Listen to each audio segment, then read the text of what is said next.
The law office of Harrison and Associates screamed old money, from its mahogany-paneled walls to the pretentious oil paintings of former partners. I sat in the leather chair outside the conference room, watching my siblings arrive one by one, each pointedly ignoring my presence. Michael came first in his custom Italian suit, already wearing the smug expression he'd perfected over 40 years as Dad's golden child. Then came Elizabeth, dripping in designer labels, her diamond rings catching the light as she texted furiously on her phone. Finally, Thomas slouched in, trying to look like he hadn't just rolled out of bed despite his rumpled appearance. "Miss Carter." The receptionist's voice was apologetic. "Mr. Harrison says the reading is for heirs only." I could feel my siblings' satisfied smirks without even looking at them. This was exactly what they'd expected, what they'd probably arranged. "Funny thing about that," I said, rising smoothly and gathering my briefcase. "I have an appointment with Mr. Harrison."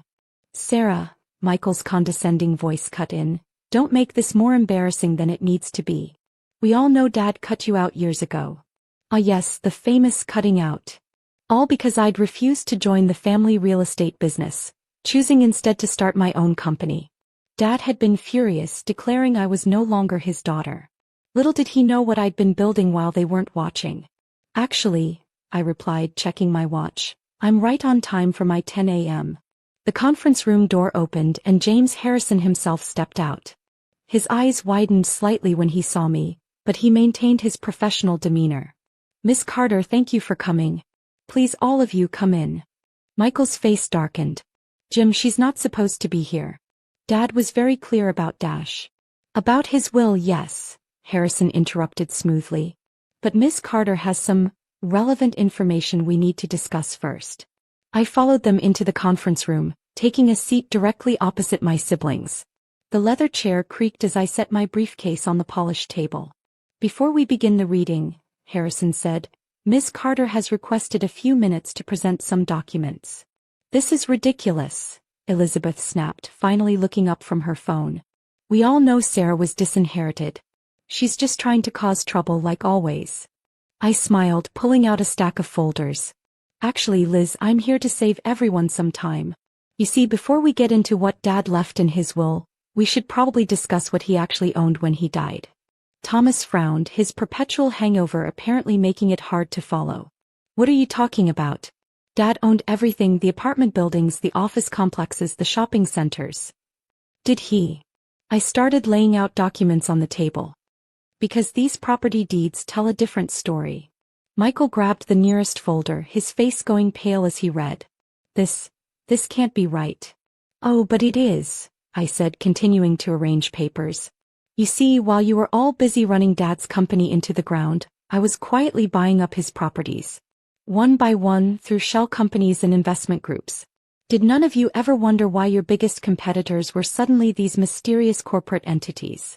Elizabeth was frantically flipping through documents now, her perfectly manicured nails trembling. "The Riverside Apartments. The Maxwell Office Park. The Highland Shopping Complex. These all belong to Carter Investment Group," I finished for her. "My company.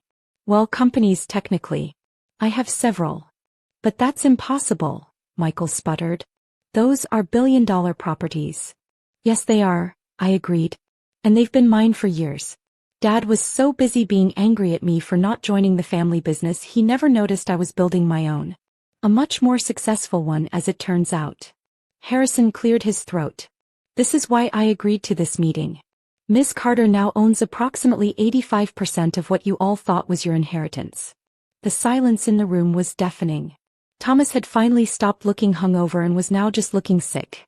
"When," he whispered. "How? Remember when Dad started having cash flow problems 3 years ago?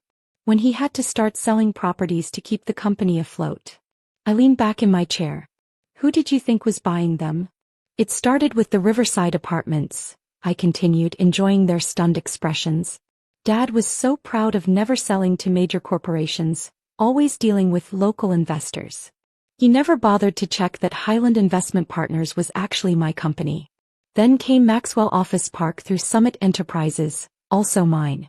By the time I bought the Highland Shopping Complex, he was practically giving properties away. But the family business," Michael stammered. It's basically just a management company now, I finished. Managing properties that belong to me. Congratulations, you've all been working for me for the past 3 years. Elizabeth's face had gone from shock to calculating. Typical Liz, always looking for an angle.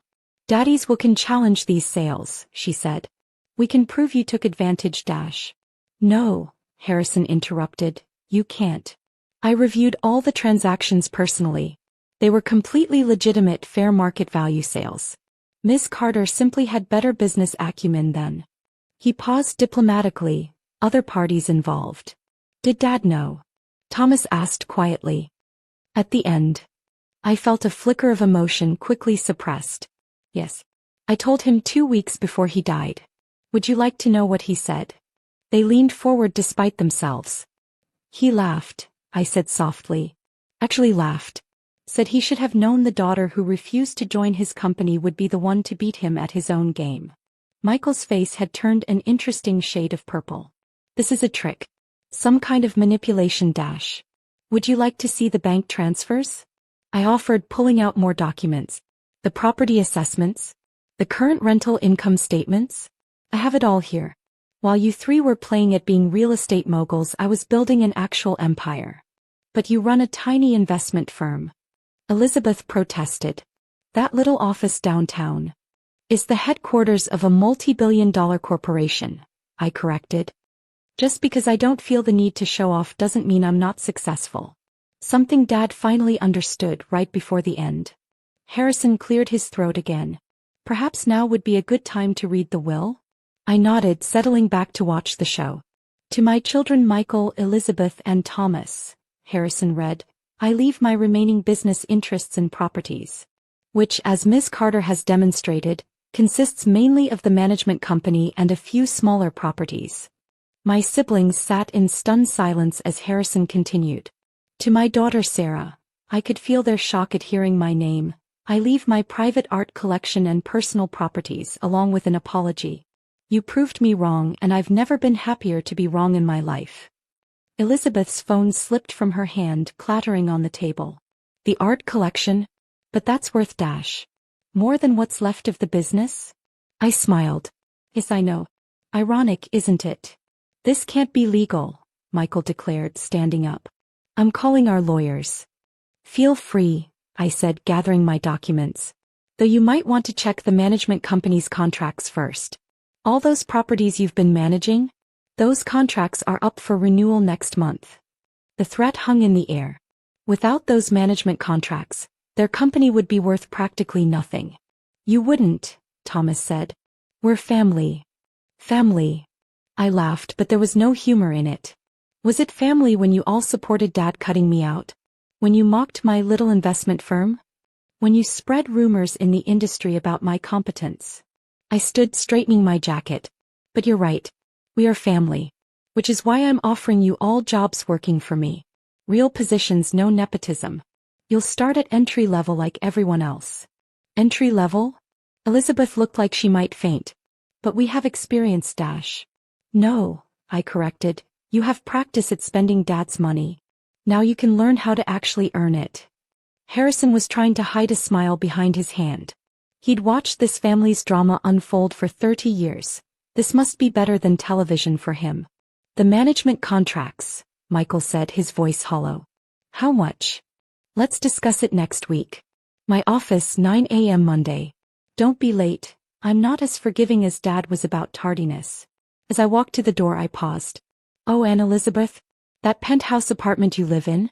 The one Dad gave you for your wedding? The rent's going up. Market rates, you understand. Business is business. The last thing I heard as I left was Thomas's weak voice. Does anyone else feel like we've been playing Monopoly while she was playing chess? In the elevator, I finally let myself feel everything I'd been suppressing. Dad's last words to me played in my head. I was wrong, Sarah. So wrong.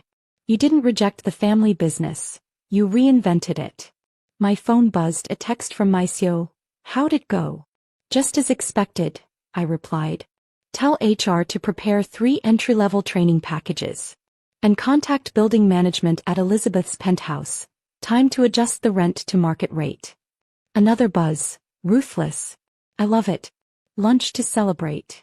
Can't, I texted back. Meeting with the art appraiser about Dad's collection. Apparently he had better taste than his children. Stepping out into the sunshine, I took a deep breath. The city skyline spread out before me, half the buildings owned by my companies. Not bad for the daughter they'd written off as a failure. My phone buzzed again, Michael trying to call. I declined it, sending a quick text. All business matters through proper channels. Monday 9 a.m. Don't forget to bring your resume. Sometimes the best revenge isn't getting even. It's rising so far above them they can't even see you anymore. And sometimes, the greatest legacy isn't what you inherit, but what you build while everyone else is waiting for their inheritance. Dad understood that in the end. Now it was time for my siblings to learn the same lesson, the hard way. As I drove back to my office, my real office, not the small front they all knew about, I couldn't help but smile. Monday morning would be interesting. Very interesting indeed.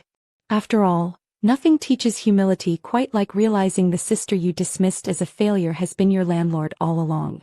Let the lessons begin.